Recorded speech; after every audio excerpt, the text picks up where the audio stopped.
Yang dirahmati Allah Subhanahu wa Ta'ala, pada kali pertemuan ini tentu kita harus sepakat dulu untuk referensi atau buku pegangan dalam kajian metodologi studi Islam. Jadi buku pegangan yang Bapak acuan untuk kali ini adalah metodologi studi Islam karya Profesor Dr. Haji Abudin Nata, MA. Jadi pegangannya buku ini. Idealnya mahasiswa memiliki buku dari manapun. Kalau buku itu penting. Karena ini salah satu minimal ya, referensi minimal, acuan daripada dasar untuk memahami kajian-kajian ilmu apapun. Dan dalam hal ini Bapak memakai buku metodologi studi Islam karya Profesor Dr. Haji Abudin Nata, MA. Ya, MA. Di sini dalam daftar isinya yang akan kita bahas lumayan banyak. Kalau kita lihat daftar isinya itu mencapai 23 bab. Nah, tentu kalau kita hitung dari pertemuan maksimal 16, maka ini tidak dapat dicapai. Namun demikian, kalau kalian memiliki buku ini, ada bahasan-bahasan yang tidak dibahas dalam tatap kajian ini, tentu kalian dapat membacanya, dapat memahami melalui membacanya sendiri. Jadi ada beberapa prioritas nanti, prioritas daripada bahasan ini. Tidak semua jadi prioritas dan tidak semua ditinggalkan. Jadi kita akan ada prioritas. Nah, kalau dari kajian ini, daftar isi dari buku metodologi studi Islam ini, kita dapat melihat dari isi buku ini, yaitu yang pertama adalah bab 1. Bab 1 adalah pendahuluan.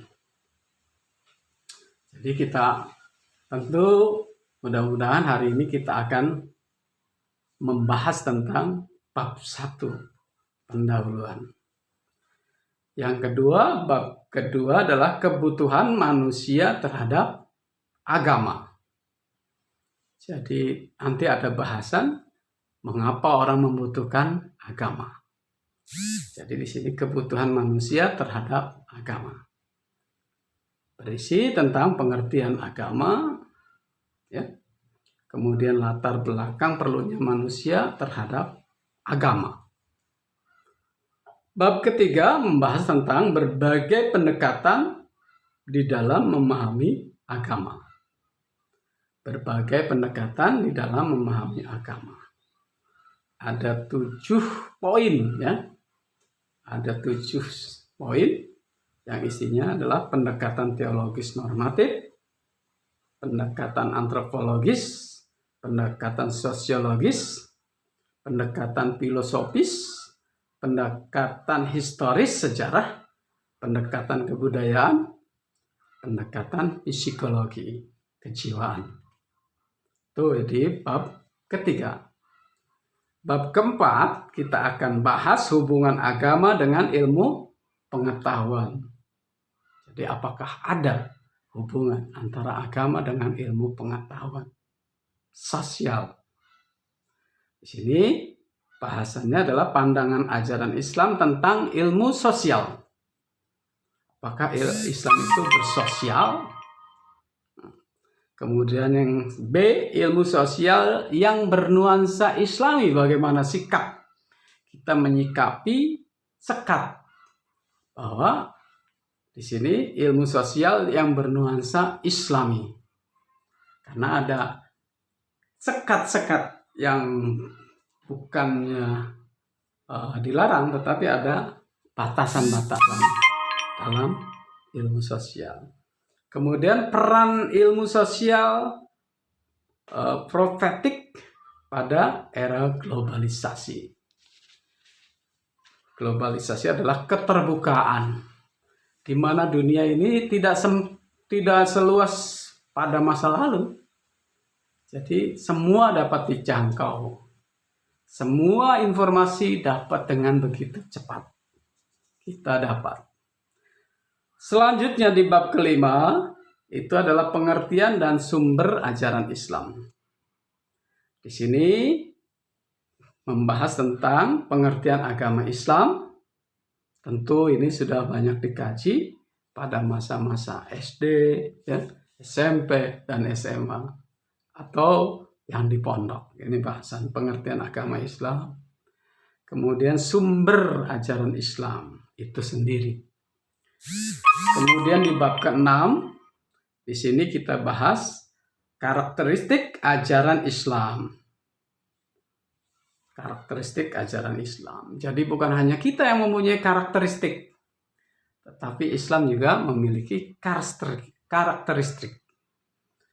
Utamanya dalam bidang agama, dalam bidang ibadah, dalam bidang akidah, dalam bidang ilmu dan kebudayaan, dalam bidang pendidikan, dalam bidang sosial, dalam bidang kehidupan ekonomi, ya, ada memiliki ciri, ya, ciri karakteristik. Makanya ada bank syariah, bank muamalah, itu dalam lembaga keuangan, itu merupakan karakteristik, ya, daripada ajaran Islam. Kemudian dalam bidang kesehatan, kemudian dalam bidang politik, kita punya. Kemudian dalam bidang pekerjaan apa saja yang diperbolehkan dan pekerjaan apa saja yang dilarang. Ada sekat, batasan, ada rambu. Kemudian Islam sebagai disiplin ilmu. Karakteristik Islam sebagai disiplin ilmu. Kemudian yang bab ke-7 adalah misi ajaran Islam. Misi, apa tujuan ajaran Islam itu sendiri? Misi.